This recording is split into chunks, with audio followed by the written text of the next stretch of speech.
Welcome to the Concordia College Football Show with Coach Terry Horan. Coach, another week, another win. Yeah, it felt great. It was a huge win for us to start out conference play and to beat Bethel at Bethel, which that hasn't been done since 2005 by the Maroon and Gold. So we were pretty fired up about that. Now, the weekend didn't get off to quite the start we thought it would. No, Tell us a little bit about that. No, it did not. But, Friday, our typical routine is a 4 o'clock walkthrough, and then we get on the buses about 40 minutes later, and we take 2 buses. We're heading down the interstate, and we're eating in Alexandria. Everything's good. Well, we get close to Monticello, and we hit the rest stop area because one of the buses had a belt malfunction, and what we ended up having to do was to take everybody off of one bus, put them onto one. Support staff and assistant coaches all voted for the head coach to go with the team to the hotel. So I took all the guys into the hotel, and everything worked out fine. We got 2 buses. The morning came. None of our guys knew anything else was wrong, so it was all good. It was all good. This is the first half here, first play of the game. Yeah, I'll tell you what, it was a hard-fought first half, both teams going back and forth. We scored first, which was really good to kind of get the momentum in our corner. I thought our defense played fantastic all day long, holding that high-powered offense in check. Here's a little quick kick that we used. We were about 4th and 2, about midfield. There's been times that we will go for it at that time. Yeah, I've seen that before, and it's pretty successful. Yeah, it was probably our best punt of the day, and we'll see some of those down the road here too. But there was a great gang tackle, and again, holding a lot of their key weapons in check. Again, Bridgeport Tussler, probably one of the better backs in the league. He's really athletic. Alex Berg did a really nice job in wrapping him up there. And they forced a punt? Forced a punt, and went into the end zone, which we get the ball back, and here's Mike coming out on a little sprint out, and this was a big 3rd down conversion for us too. Matt Conley made a nice grab, got his hands underneath the ball. It was a great call. Mike's hurting pretty good there. I came out and gave him some positive wisdom by just telling him, great throw, first down. We were excited, and he was just looking at me, Coach, I can't breathe. I said, well, it's a first down, baby. Let's go. And we had a little malfunction in getting that snap, but he made a great throw again to Matt Conley. We had the wheel open, too, so we had 2 options there. We're on the 1-yard line. We run a little power play to Dane Ringquist. We get in the end zone. Our guys are loving it. Let the Hogs go over there. They're loving it up right now. And we're up 7-0. Yeah. What a way to start the game. You talked about starting fast, and that's what you guys did. No question about it. That's huge for us, and especially when you're on the road and you're at a place at Bethel, it's always a tough place to play. And here's our kickoff coverage. It wasn't probably our better day of coverage, but over the years, Bethel has been very successful with their KO return. This right here is a big hit on 3rd down. Big hit on 3rd down. We had some big stops all day long. It's great to see the emotion. Our kids were ready to play, and you could see it in their eyes, and they wanted this one. Now you come out the next drive, the drive stalls out. They get a big play up the sideline, and then they hit for a nice quick pass to the sideline there. Yep, and we were in pretty good position. Matt Ahrndt almost had a deflection there, but the kid made a great grab, and now they're in the end zone, and we're tied at 7. This is later on in the second quarter, just leading up into half. Yep, just now a little hitch play, Dylan Herkler, and here's kind of where our malfunction started happening. Dallas Raftavood, who's usually a pretty good on-target snapper, he over the head shoots our punter, but geez, I'll tell you what, for Eddie Clifton to have the wherewithal to grab the ball, get into a rugby-style kick, and still get it off, then they missed the field goal right before halftime, so we go in knotted at 7. Yeah, Coach, that was quite the momentum killer, that punt there, that snap over the head. No question about it. Think about it now. If he doesn't get that punt off, and all of a sudden they're sitting with a short field, and that's right before halftime. So we were so thankful that he was able to get it off. And they did a nice job moving down the field. We had a nice stop. They brought their field goal unit on, and they went wide left with it. So that was a breath of fresh air on the Cobber sideline, that's for sure. 7-7 at halftime on the road. We'll take it. And when we return, we'll have those second half highlights. The one thing that's going to be constant is you are going to be flying around for 60 minutes, making plays all day long. Coach, now we come back to look at the second half. There was a lot going on in the second half here, and you guys came out and sort of took control of the game for a while there, but things got a little scary late in the game. Yeah, I'll tell you what, I was extremely proud of our staff and our kids. I thought we had a great halftime adjustments and just talking with our guys about what we needed to do. We came out in that third quarter and we were extremely strong. Opening kickoff, didn't go as well as we would have wanted it to. They got some yards on it, but we corralled them up. Our defense comes out. We get a 3-and-out, Norm, and that was a huge momentum lift. Our offense gets back on the field, and we end up getting on a 13-play drive that went over 7 minutes, and we end up scoring on it. So it was a huge start to the second half. We had some big third down plays, and one of them was right here. It was about a third and about 12, I believe, and we complete a little comeback route. Here we run a little midline option. Dane Ringquist makes a great cut. He's had a really good start to our season. Watch this run by Herzog. Yeah, I mean, he's just a bulldog. He has a bulldog mentality. He's a running style QB, and he can beat you with his arm too. He's got a strong arm. Here's a nice pitch to Jason Montoni. We got great perimeter blocking. We're in the end zone. It's 14-7 right now, and the guy's showing him some love, getting after it. That was a great start to the third quarter, exactly what we wanted. Yeah, and Eddie Clifton once again makes his extra point, making it 14-7. You kick off and 14-7, get another kickoff, and our guys corral up and do a nice job and make a play. Our defense is back on the field. And I believe they get about 5-6 plays in, and we end up recovering a fumble. But right here, I mean, look at the guys getting after it and making plays. Now this right here, this is just a football, I think it was an instinctual move. Yeah, it's unfortunate. Dallas Raftevold gets a targeting call, and it was the right call. And Dallas had to sit out the whole second half, and now the first half of our next game as well. And he's our snapper, and he was our holder too. So I mean, he does a lot for us. But now, next play from scrimmage, huge. Noah Welsh picks off the ball, and we get a big fumble recovery. Gets our offense back on the field, and we go on an 11-play drive that eats up the clock again with some big runs like this from Michael Herzog and company. And our offensive line did a really good job of paving the way. Here's another pitch. Austin Monum, one of our transfers from Minnesota State University Moorhead, coming in, starting to feel more healthy, and it was just good. It was really good to see, and you could see Bethel's defense was really getting tired. Ryan Seahawk coming around the edge on a little perimeter pitch play off our triple option. Here we get into the fourth quarter, and it was 1-2 plays later, we're in the end zone. Mike comes with a little QB counter coming off of our option attack, and he's showing his excitement right there. Now it's 21-7 after Eddie Clifton's kick, and we're feeling really, really good at the beginning of the fourth quarter here.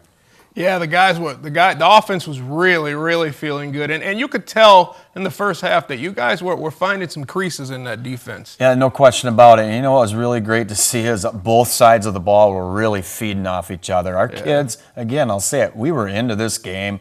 We were focused up. Got a couple of interference calls. You know, it is what it is. It happens, and you just got to rebound on it and play the next play. But we continued to keep giving great effort and surrounding people, and got them off the field right there. Got them off the field is right.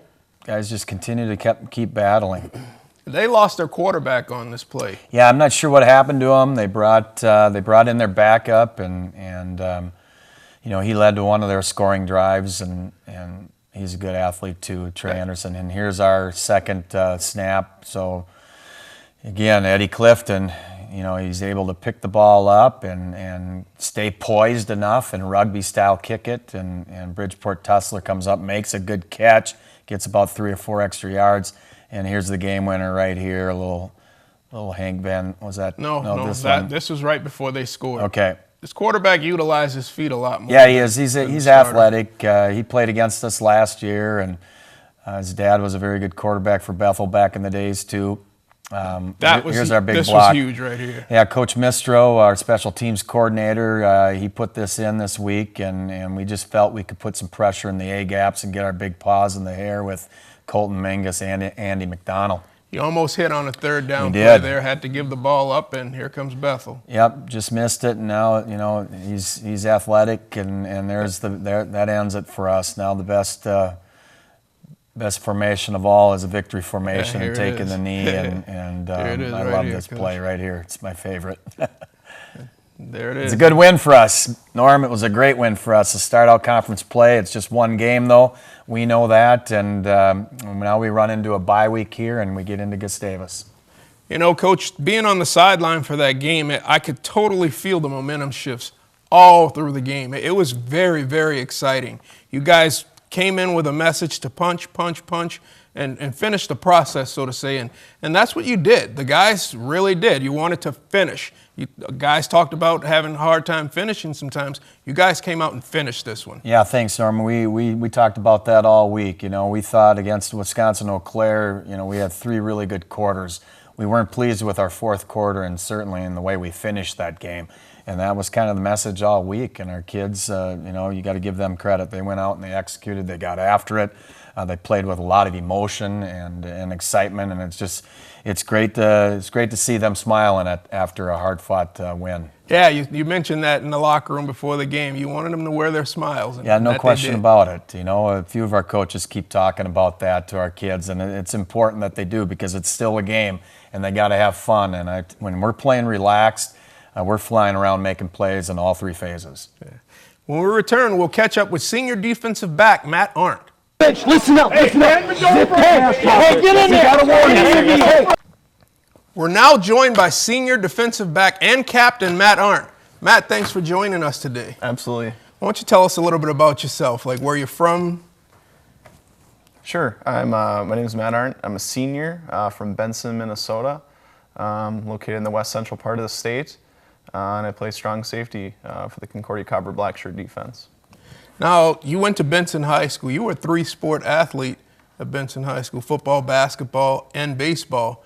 Are there any attributes from basketball and baseball that you still use today? Well, especially in the secondary, you're incorporating a lot of skills of speed, strength, and just athletic versatility when it's jumping, running, and making plays on the ball. So, definitely being a 3-sport athlete helps be well-rounded. So at any time you can make those plays when the ball comes your way. Okay. And what made you choose Concordia? Definitely the home-like atmosphere and feel. From the start, Coach Horan came and visited me, and we just had conversation about kind of what my fit would be in the team, and it just felt like the right decision. Okay. And what's the academic environment like here at Concordia? It's definitely challenging, but rewarding at the same time. Being a student athlete definitely makes you realize how to balance your life and your schedule, and help prioritize all the important things. Make sure that you have time for football and yet still balance your studies. Okay. And what's your major, and what do you want to do with that after Concordia? My major is healthcare administration, and so it's incorporating a lot of business techniques and strategies, but also bringing it to healthcare and hospitals and in nursing homes and in those type of organizations. So after school, I'll be looking to get some experience more in the healthcare field in Fargo-Moorhead and other parts of the state. Okay. Now you're a captain, and what type of leadership skills do you possess as a captain? How do you get your message across to maybe the younger guys? Yeah, I'm not really much of the rah-rah guy. All you guys say that first of all, just to let you know. Yeah, and so I'm more of a kind of a conversation, just talk guys down, calm them down if in high-pressure situations. Lead by example. rather than a screaming guy. But and all that's important too. And so every captain that we have on the team brings something special. And so I just try to help do my best, help younger guys feel part of the team and help make sure our team's going in the right direction. Now you play on the same side of the ball with your little brother. Mm-hmm. What's that like, and did you have any influence in him choosing Concordia over somewhere else? Well, it's really exciting, and it's nice having him out there alongside of me, and so we always kind of look at each other. We kind of have an idea of what's coming, or I kind of have a good read of how he plays and how he knows how I play. When it comes to this decision, though, I tried not to influence it as much as possible, knowing that it still would be very cool to have him come play with me. But I told him, take your visit on your own, do it with other members of the team, and have an open mind. I mean, don't just come here because I came here. Come here because you want to come here and do your own thing. So ultimately, he fell in love with the school like I did and decided to come here. And he's having a good experience, and it is super fun playing with your brother. So. But you did make sure he had a great time when he came to visit, right? Yeah, definitely presented the pros of the school for sure. Of course you did. Okay. Thank you, Matt. I appreciate you joining us. And that was Matt Ahrndt, senior defensive back for the Concordia Cobbers. We're now joined by defensive backs coach and co-special teams coordinator Brian Mistro. Thanks for joining us, Brian. Thanks, Norm. Pleasure to be here. Okay, tell us a little bit about you. What's your hometown? Well, so for me, I have a weird upbringing, I guess you could say. I'm from Chicago, Illinois. I lived there until I was 10 years old, in Calumet City area. And then my parents moved to Arizona, so I grew up in Gilbert, Arizona. I went to high school there. And then after I graduated high school, I was fortunate enough to play college football. I went to a school about 90 miles west. Coach Horan didn't recruit me to come to Concordia, so that's why I would have came here in a heartbeat. But I went to Jamestown College, played there for 4 years, and then I was fortunate enough to get a graduate assistantship to be a football coach at Northern State down in Aberdeen, South Dakota. Was there for 2 years, got my master's degree, and Coach Horan called, and they needed a defensive backs coach, and I fit the profile, came on an interview, and then had a great time and moved up right after that. Cool. You bring a special type of enthusiasm to the team. I've watched you in the pregame talks before, twice now, I guess I should say. And the guys, they respond to what you say, but I think it's almost like an older brother type vibe they get from you. A very well-respected vibe, but an older brother type vibe, something where I think they really relate to you, and that shows when they come out to play. And for me, I try not to be, I'm not a dictator, right? Like, we're all in this together. We're moving in the same direction, and I want those guys to respect their coaches, of course, but I also want them to know that, hey, I'm going to fight tooth and nail with you. And just by my nature, I tend to be loud and obnoxious sometimes, but there's a passion that I have that I want the kids to share with. And I think if I can bring that out sometimes and let it go before a pregame speech and wear my smile, as Coach Horan says, then it turns out to be pretty cool. Okay, so you're saying Terry Horan is a dictator? No, not all the time. I mean, that's why I'm only the co-special teams coordinator and not the special teams coordinator. I'll mention that too. You guys run a 3-4 defense. How does that work for defensive backs?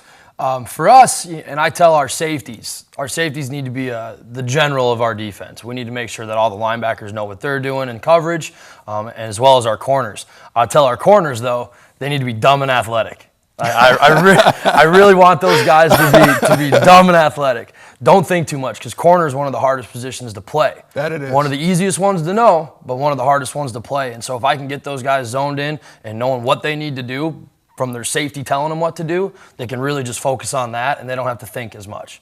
You think, it makes you slow. Okay. And how encouraging was the defensive performance on Saturday? There were multiple times where, they really could have caved in, but, they came in with a bend but don't break approach late in the game, and they kept coming up with the plays to seal a victory.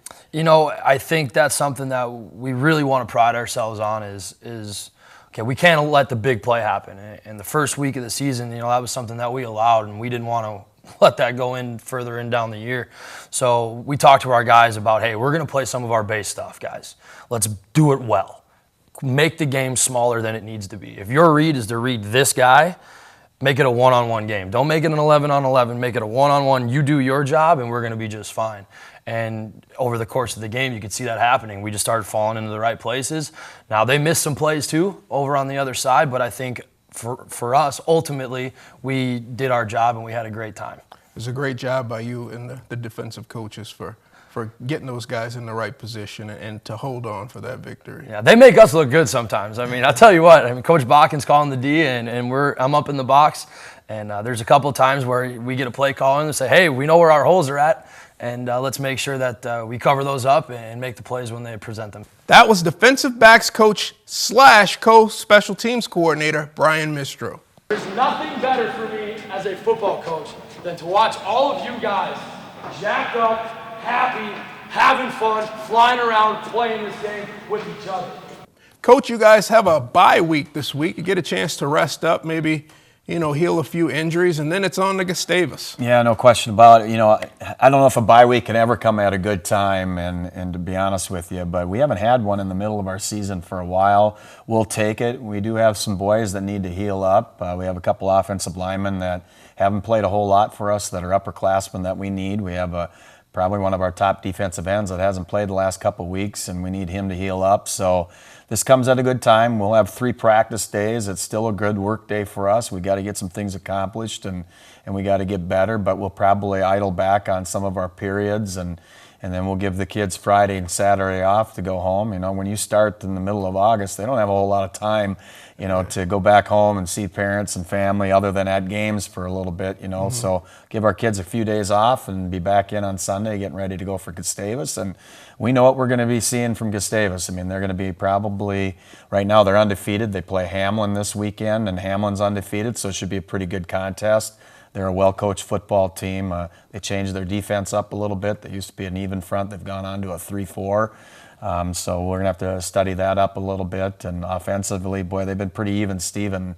They're averaging about 190 yards a game, both running and passing. So we know we got our hands full. We lost a heartbreaker down there last year, so I know our boys have been waiting for this one. The Cobbers enjoy a bye week this week, and then it's on to Gustavus for a 1 o'clock kickoff on October 1st from Gustavus Adolphus. This has been the Concordia College Football Show with Coach Terry Horan.